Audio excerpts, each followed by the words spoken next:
Hello साथियों, स्वागत है आपका आपके अपने channel ITI Indian exam express में। साथियों, आज की हमारी थ्योरी चल रही है इलेक्ट्रीशियन सेकेंड ईयर और आज की साथ ही क्लास है हमारी 22। साथियों, अपनी क्लास शुरू करते हैं क्वेश्चन नंबर 254 से। अल्टरनेटर में प्रेरित EMF की दिशा खोजने के लिए किस नियम का उपयोग किया जाता है? ए. कार्क स्क्रू नियम। बी. दाहिने हाथ की हथेली का नियम। सी. फ्लेमिंग के बाएं हाथ का नियम। डी. फ्लेमिंग के दाहिने हाथ का नियम। साथ ही इसमें हमारा आंसर है फ्लेमिंग के दाहिने हाथ का नियम। तो साथियों, राइट आंसर हुआ अपना डी। अगला क्वेश्चन है हमारा क्वेश्चन नंबर 255। अल्टरनेटर के भाग का नाम क्या है? ये हमारा अल्टरनेटर, इसके भाग का नाम बताना है क्या है। इसके भाग को बोलते हैं मुख्य ध्रुव रोटर। क्या बोलते हैं? मुख्य ध्रुव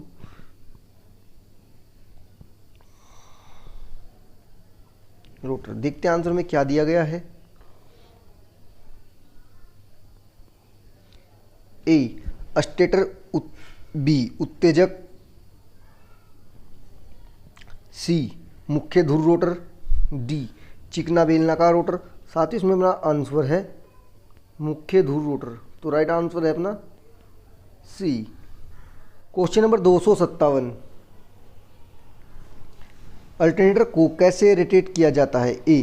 केवीए। बी. किलोवाट। सी. मेगावाट। डी. केवी। साथ ही इसमें आंसर है हमारा केवीए। तो राइट आंसर हुआ अपना ए। अगला क्वेश्चन है क्वेश्चन नंबर 259। 1000 RPM पर 6 ध्रुवों वाले एक अल्टरनेटर की आपूर्ति आवृत्ति क्या है? ए. 25 Hz। बी. 40 Hz। सी. 50 Hz। डी. 60 Hz। साथ ही इसमें हमारा आंसर है 50 Hz। राइट आंसर हुआ सी। अगला क्वेश्चन है हमारा क्वेश्चन नंबर 260। 50 हर्ट्ज की आवृत्ति पर 2 ध्रुवों वाले एक अल्टरनेटर की गति की गणना करें। ए. 1500 RPM। बी. 2500 RPM। सी. 3000 RPM। डी. 6000 RPM। साथियों, इसमें हमारा आंसर है 3000 RPM। तो राइट आंसर हुआ अपना सी। Question number 261। दो अल्टरनेटरों के समांतर संचालक के डार्क लैप विधि में लैप किस स्थिति में बुझ जाते हैं? A. Terminal voltage. B. Voltage और आवृत्ति बराबर है। सी. वोल्टेज और पावर रेटिंग बराबर है। डी. दोनों अल्टरनेटर में आवृत्ति समान होती है। साथ ही इसमें हमारा आंसर है वोल्टेज और आवृत्ति बराबर है। तो राइट आंसर हुआ अपना बी। अगला क्वेश्चन है हमारा क्वेश्चन नंबर 262। अल्टरनेटर में आर्मेचर प्रतिक्रिया के कारण डी मैग्नेटाइजिंग प्रभाव की भरपाई कैसे करें? ए. अल्टरनेटर की गति को कम करना। बी. फील्ड उत्तेजना धारा को कम करना। सी. फील्ड उत्तेजना धारा में वृद्धि। डी. अल्टरनेटर की गति बढ़ाना। साथ ही इसमें हमारा आंसर है फील्ड उत्तेजना धारा में वृद्धि। तो राइट आंसर हुआ अपना सी। Question number 263।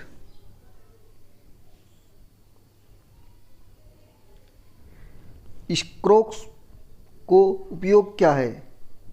स्क्रोस्कोप का उपयोग क्या है? ए. आउटपुट वोल्टेज को समायोजित करें। बी. फेज अनुक्रम समायोजित करें। सी. आपूर्ति आवृत्ति समायोजित करें। डी.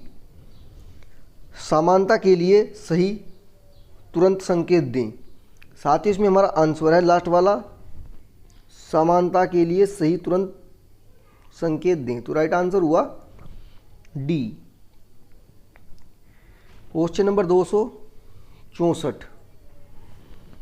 अल्टरनेटर के रोटर को डीसी प्रदान करने वाले उपकरणों का नाम क्या है? ए उत्तेजक, B inverter, C converter, D synchroniser.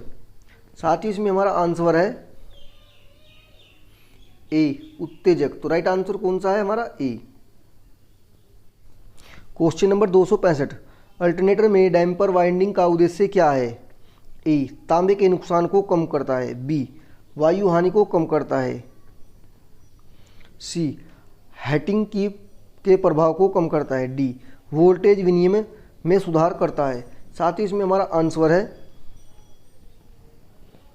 Heating के प्रभाव को कम करता है। क्या करता है? कम करता है। राइट आंसर हुआ हमारा सी। अगला क्वेश्चन हमारा क्वेश्चन नंबर 266, ये है हमारा अल्टरनेटर के समांतर संचालक से पहले किस स्थिति को संतुष्ट किया जाता है? ए रेटिंग समान होनी चाहिए, बी फेज अनुक्रम समान होना चाहिए, सी रोटर प्रतिबाधा समान होनी चाहिए, डी स्टेटर इम्पीडेंस समान होना चाहिए। साथ ही इसमें हमारा आंसर है फेज अनुक्रम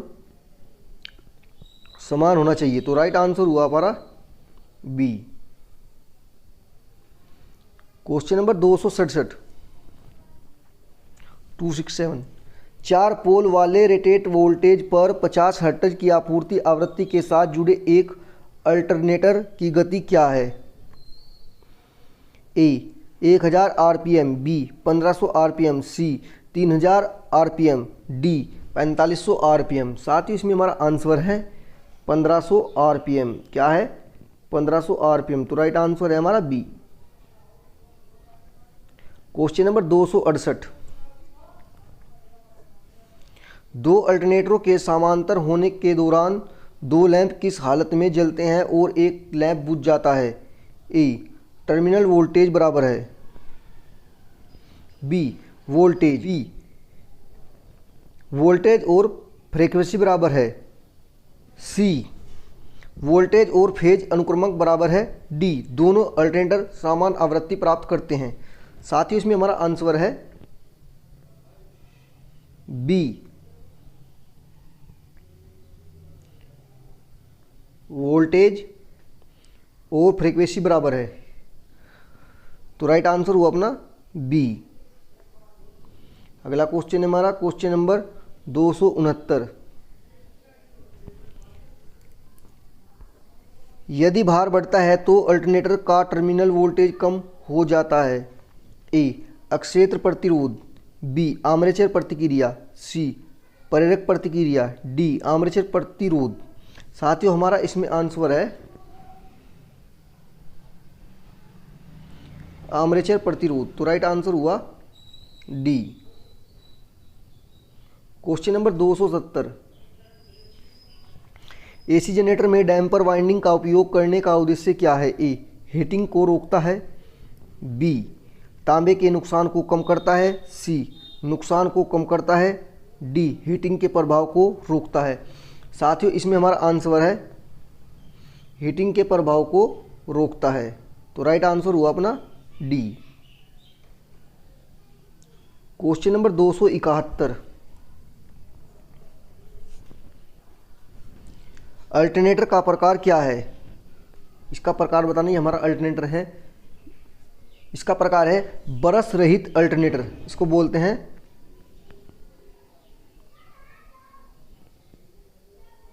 बरस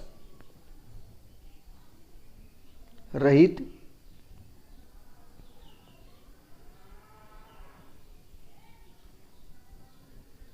अल्टरनेटर। देखते हैं आंसर में क्या दिया गया है। ए बरस रहित अल्टरनेटर, बी 3 फेज अल्टरनेटर, सी एकल फेज अल्टरनेटर, डी सैलिएंट ध्रुव अल्टरनेटर। साथ ही इसमें हमारा आंसर है बरस रहित अल्टरनेटर। तो राइट आंसर हुआ अपना ए। क्वेश्चन नंबर 272, 2 पोल 50 एचजेड अल्टरनेटर के आरपीएस में गति की गणना करें। ए 50 आरपीएस, बी 100 आरपीएस, सी 1500 आरपीएस, डी 3000 आरपीएस। साथियों इसमें हमारा आंसर है 50 RPS। तो राइट आंसर हुआ अपना ए। अगला क्वेश्चन है हमारा क्वेश्चन नंबर 273। घूर्ण अक्षेत्र प्रकार अल्टरनेटर का उपयोग करने का क्या फ़ायदा है? ए, अक्षेत्र में दोष का पता लगाना आसान है। बी, अल्टरनेटर के साथ लोड को कनेक्ट करना आसान है। सी, दौड़ने के दौरान गर्मी को फैलाना आसान है। डी, 2 स्लिप रिंगों की आवश्यकता होती है चाहे फेजों की संख्या कितनी भी हो। इसमें साथियों हमारा आंसर है 2 स्लिप रिंगों की आवश्यकता होती है चाहे फेजों की संख्या कितनी भी हो। ठीक है, तो राइट आंसर हुआ अपना डी। Question number 274।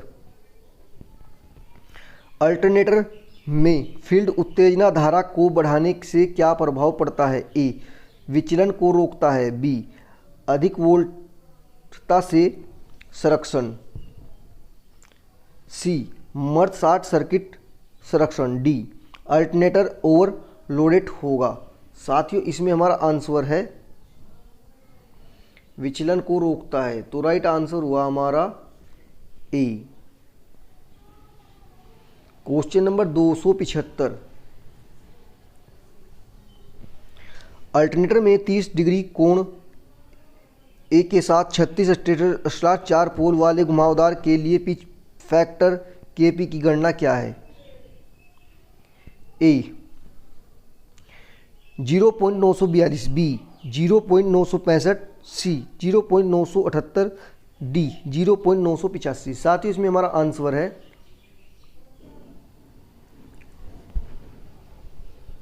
0.965। तो राइट आंसर हुआ अपना बी। Question number 276। अल्टरनेटर में हीटिंग के प्रभाव का कारण क्या है? ए, अधिक भार के कारण। बी,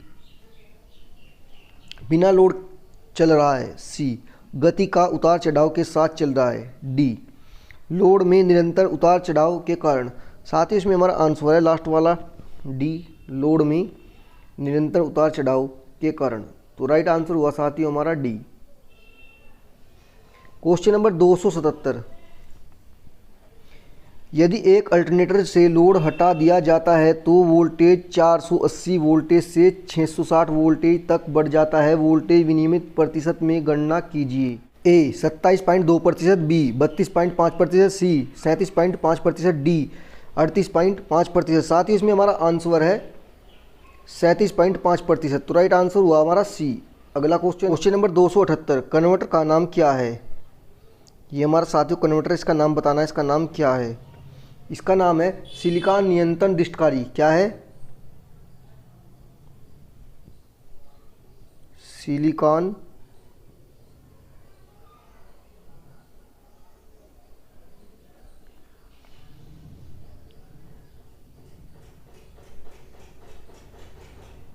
डिस्टकारी। देखते हैं आंसर में क्या दिया गया है।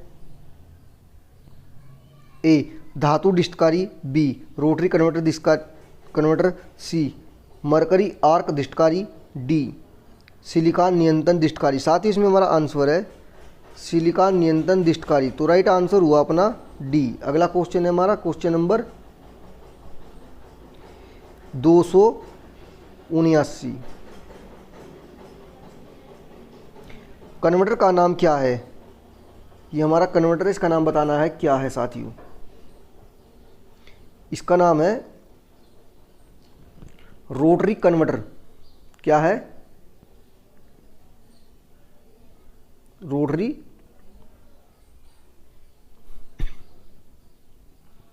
कन्वर्टर।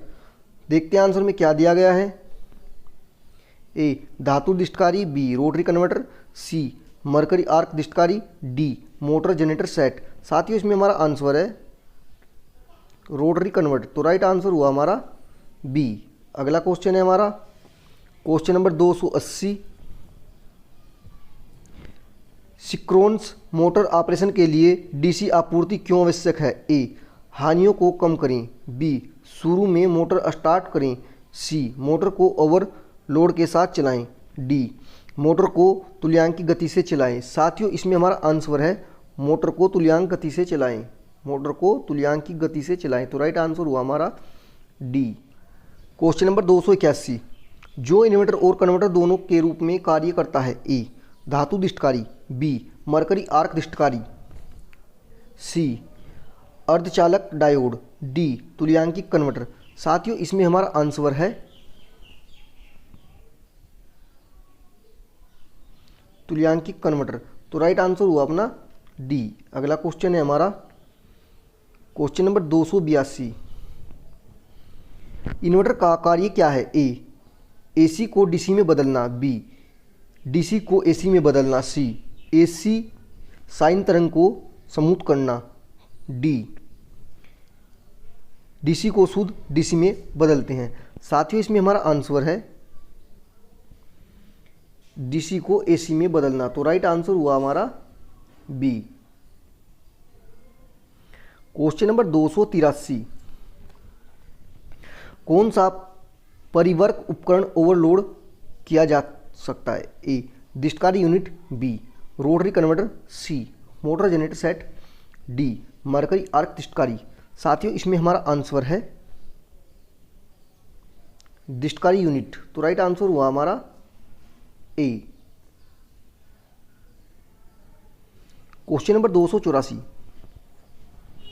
सिंक्रोन मोटर को चलाने के लिए उत्तेजक क्यों आवश्यक है, ए मोटर में अधिक भार ले जाएं, बी पावर फैक्टर में सुधार, सी मोटर होने वाले नुकसान को कम करें, डी मोटर को तुल्यांकी गति से चलाएं। साथियों इसमें हमारा आंसर है मोटर को तुल्यांकी गति में चलाएं, मोटर को तुल्यांकी गति में चलाएं। तो राइट आंसर हुआ हमारा डी। अगला क्वेश्चन है हमारा क्वेश्चन नंबर 285, किस एप्लीकेशन को केवल डीसी की आवश्यकता है, ए विद्युत लैंप, बी वोल्टेज बढ़ाना, सी इंडक्शन मोटर। साथियों इसमें हमारा आंसर है ए विद्युत लेपन। तो राइट आंसर हुआ हमारा ए।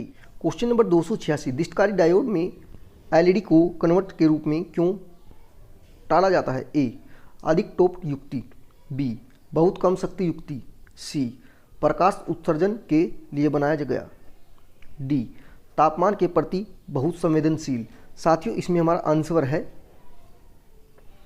बहुत कम शक्ति युक्ति। तो राइट आंसर हुआ हमारा बी। अगला क्वेश्चन है क्वेश्चन नंबर 287, सिंक्रोन मोटर्स के मुख्य अनुप्रयोग कौन सा है, ए लिफ्ट, बी कागज रोलिंग मिले, सी एसी से DC converter, D power factor correction device. साथियों इसमें हमारा आंसर है पावर फैक्टर करेक्शन डिवाइस। तो राइट आंसर हुआ हमारा D. Question number 288, motor generator set का लाभ क्या है, ए शोरहीन, बी उच्च दक्षता, सी कम रखरखाव की आवश्यकता, डी डीसी आउटपुट वोल्टेज की आसानी से नियंत्रित किया जा सकता है। साथियों इसमें हमारा आंसर है डीसी आउटपुट वोल्टेज को आसानी से नियंत्रित किया जा सकता है। राइट आंसर हुआ हमारा डी। अगला क्वेश्चन नंबर 290, शुरू में एक तुल्यांकिक मोटर में टेम्पर वाइंडिंग का उद्देश्य क्या है, ए रोटेशन शुरू करने के लिए उच्च वोल्टेज का उत्पादन करें, बी मोटर को घुमाने के लिए उच्च धारा का उत्पन्न करें, सी टॉर्क पैदा करता है और तुल्यांकी गति में पास चलाता है, डी एक नियत गति बनाए रखने के लिए एक उच्च चुंबकीय क्षेत्र का निर्माण। साथियों इसमें हमारा आंसर है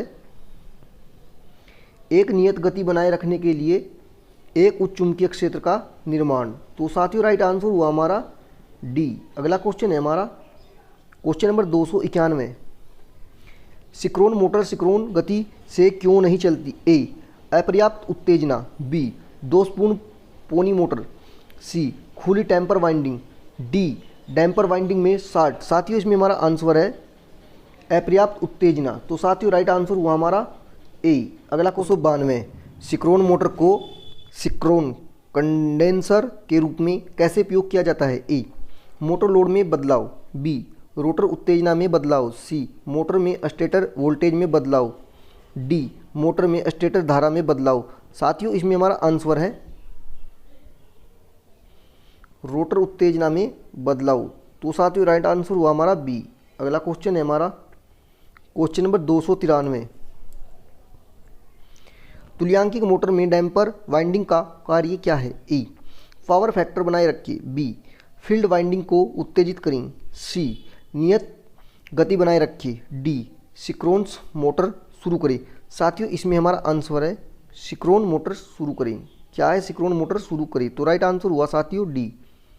अगला क्वेश्चन है क्वेश्चन नंबर 294। कौन से कन्वर्टर में उच्च दक्षता है? A S C R converters, B rotary converters, C motor generator set, D mercury arcs डिस्टकारी। साथियों इसमें हमारा आंसर है SCR कन्वर्टर्स। तो राइट आंसर हुआ हमारा ए। अगला क्वेश्चन है क्वेश्चन नंबर 295। कैसे तुल्यांकिक मोटर पावर फैक्टर सुधार के रूप में काम करता है? ए लाइन वोल्टेज में बदलाव, बी फील्ड उत्तेजना में बदलाव, सी मोटर की गति बढ़ाना, डी मोटर की गति घटाना। साथियों इसमें हमारा आंसर है फील्ड उत्तेजना में बदलाव। तो राइट आंसर हुआ साथियों हमारा बी।